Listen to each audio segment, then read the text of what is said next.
I'm going to teach you guys a trick that was a total game changer for my parenting. And I want to give you a real life adult scenario because I think it'll help you better understand why this is such a big deal. The other day, my husband was working in the garage and I was inside working on some important things for work. All of a sudden he came in the house and he said, I need your help right now in the garage. Well, I was in the middle of something. So this immediately frustrated me. I took a deep breath and I said, can you give me 2 to 3 minutes? And it dawned on me. When Peyton is in the middle of something that she actually enjoys, and I say, come on, it's time to go, or come on, it's bedtime, or come on, it's nap time, it's time to eat. You need to stop what you're doing right this very second and come do what mommy is telling you to do. No wonder she gets frustrated. I don't like it when somebody does that to me as an adult. So here's our trick. We use a timer. If she's in the middle of something and we need to transition, I'll go in and say, Peyton, I can see that you're having fun right now. I'm gonna set a timer for 5 minutes, and whenever this goes off, we're gonna do bath time, or whatever activity you need to transition to. Trust me, total game changer.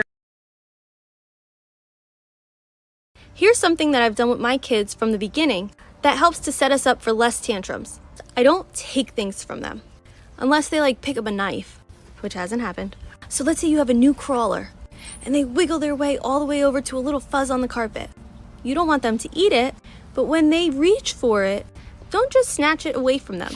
They worked hard to get there, and even though they can't express it, if you take that without getting them even the satisfaction of being able to pick it up and say, I did this, they're gonna start feeling possessive of things because they don't want them to be taken away. So let them grab it and then say something like, oh, thank you, and then gently take it out of their hand. As they get older, you can say, ooh, yucky, help me put this in the garbage, and then help them by carrying them or walk them over to the garbage and let them put it in there. This instills trust that just because you see that they have something, you're not going to take it. And it translates into toys, and it also translates into sharing with older siblings. This is called blind obedience. Why is blind obedience dangerous? Why shouldn't we teach our kids to just do what we say right whenever we tell them to do it? No questions asked, no emotions shown. You just do it because I told you to. Because what that teaches them is if someone is stronger, bigger, or in authority over them, they need to blindly obey no matter what. So when aunt or uncle asshat decide to sexually abuse your child because they're bigger, stronger, and in authority, your child is not likely to speak up. They've been taught they can't defend themselves. They've been taught that they can't show their emotion. If they do, they get in trouble. Children who are taught to obey blindly and instantly, without any question, are not obeying out of love. They are obeying out of fear. And some of you might be thinking, that's right, I put the fear of God in my child. Have you ever had a micromanaging boss? It freaking sucks. You don't respect them. You might do what you're asked because you're fearful of losing your job. Maybe you're dependent on the pay, but you certainly aren't obeying out of respect. The reason I choose to give my daughter grace and respect is because I want to raise a leader, not a follower. As she gets older, she'll learn that her voice matters. She'll learn that she can speak up for herself. She's gonna be a badass.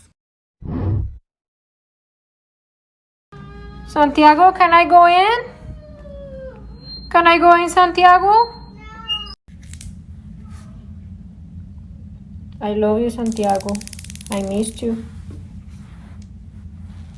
I miss you so much.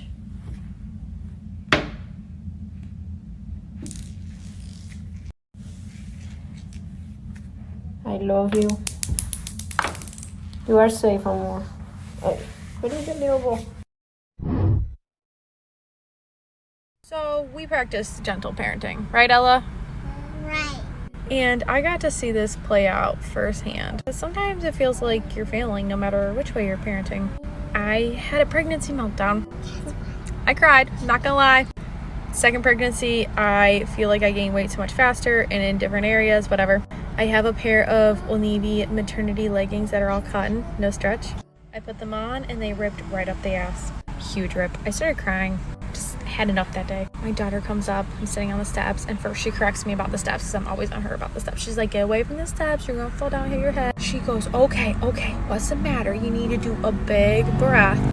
Makes me breathe with her, and I tell her I ripped my pants. She goes, it's okay, they're just pants. Dad will buy you new pants. And then she's like, you want a stuffed animal? Do you want me to go get you a book so you can calm down? She meant it very genuinely. She just kept reassuring me that it was going to be okay and breathing and giving me little pats on the shoulder. One of my twins is upset and he came to his bedroom for a cool down time. I didn't force him. It was his choice and he's cooling down. Santiago, are you ready to talk or do you need a little more time to cool off? A little bit more time? Okay, when you're ready, come on. Can you take deep breaths? Remember the balloon? The balloon You take a deep breath and then you pop the balloon. Do it again. He's doing the technique.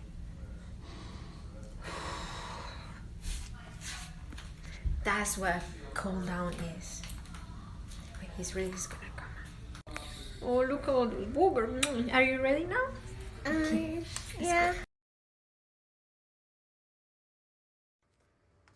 Do you want to know some of the crazy shit I do as a mum with a PhD in child development? 1, I don't sleep train.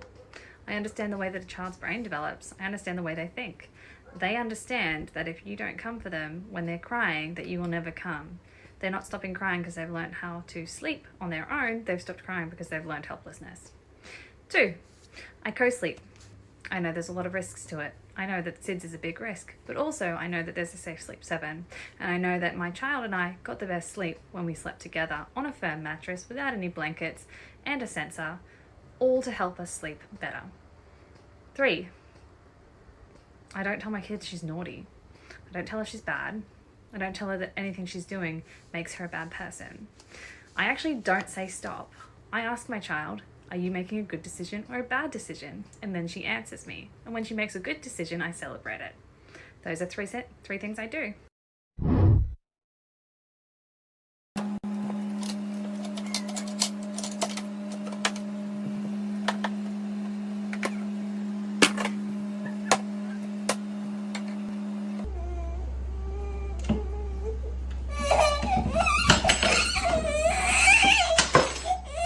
Do you need mommy to open your...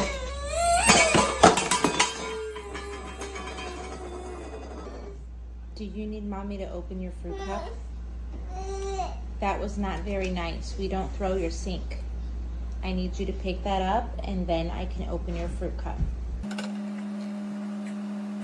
Put it away, please. Yeah, that's your sink.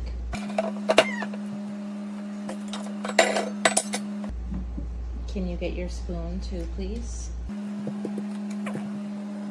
We don't throw the sink, okay? If you are frustrated, you can ask Mama for help. Okay? Okay.